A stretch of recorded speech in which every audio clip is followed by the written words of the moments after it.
আসসালামু আলাইকুম বন্ধুরা, কেমন আছেন? আশা করি ভালো আছেন। আজকে আমরা জানব নারীর উপর হজ ফরজ হওয়ার যেসব শর্তগুলো রয়েছে। চলুন ভিডিওটি দেখে আসি। মুসলমানদের উপর হজ ফরজ হয়েছে নবম হিজরি থেকে। এর আগে তৎকালীন লোকেরা নিজস্ব নিয়মে হজ পালন করতেন। হজ নবম হিজরিতে ফরজ হলেও এর প্রচলন শুরু হয়েছে হযরত ইব্রাহিম আলাইহিসসালামের সময়কাল থেকে। পবিত্র কোরআনে বর্ণিত হয়েছে, এবং মানুষের মাঝে হজের ঘোষণা দাও, তারা তোমার কাছে আসবে পায়ে হেঁটে, সর্বপ্রকার খনিকায় উটির পিঠে তারা আসবে অদূর দূরান্ত পথ অতিক্রম করে। সূরা হজ আয়াত ২৭। হজের বিধান নারী পুরুষ সবার জন্য ফরজ। হজ ফরজের জন্য প্রধানত ৫টি শর্ত রয়েছে।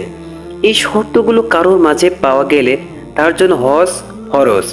শর্তগুলো হলো: ১. মুসলমান হওয়া। ২. জ্ঞান সম্পন্ন হওয়া। ৩. প্রাপ্ত বয়স্ক হওয়া। ৪. স্বাধীন হওয়া। ৫. সমর্থ থাকা। পবিত্র কোরআনে আল্লাহ তাআলা বলেছেন, মানুষের মধ্যে যারা যেখানে পৌঁছার সামর্থ্য রাখে তাদের উপর আল্লাহর উদ্দেশ্যে এই ক্রিয়া হজ করা ফরজ। আর কেউ যদি অস্বীকার করে তাহলে তোমাদের জেনে রাখা উচিত, আল্লাহ তাআলা সৃষ্টি জগতের প্রতি মুখাপেক্ষী নন। সূরা আলী ইমরান আয়াত ৯৭।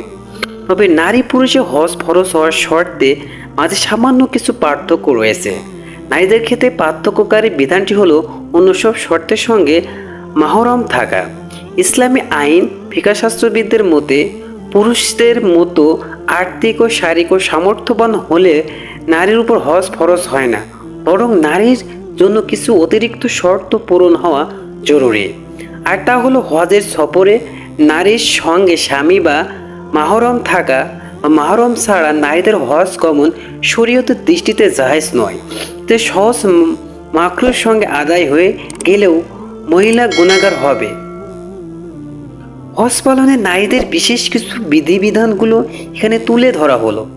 মাহরমের হজের খরচ সম্পন্ন করার সক্ষমতা থাকা। শুধু নিজের হজ করার সামর্থ্য থাকলে নারীর জন্য হজ ফরজ হয় না।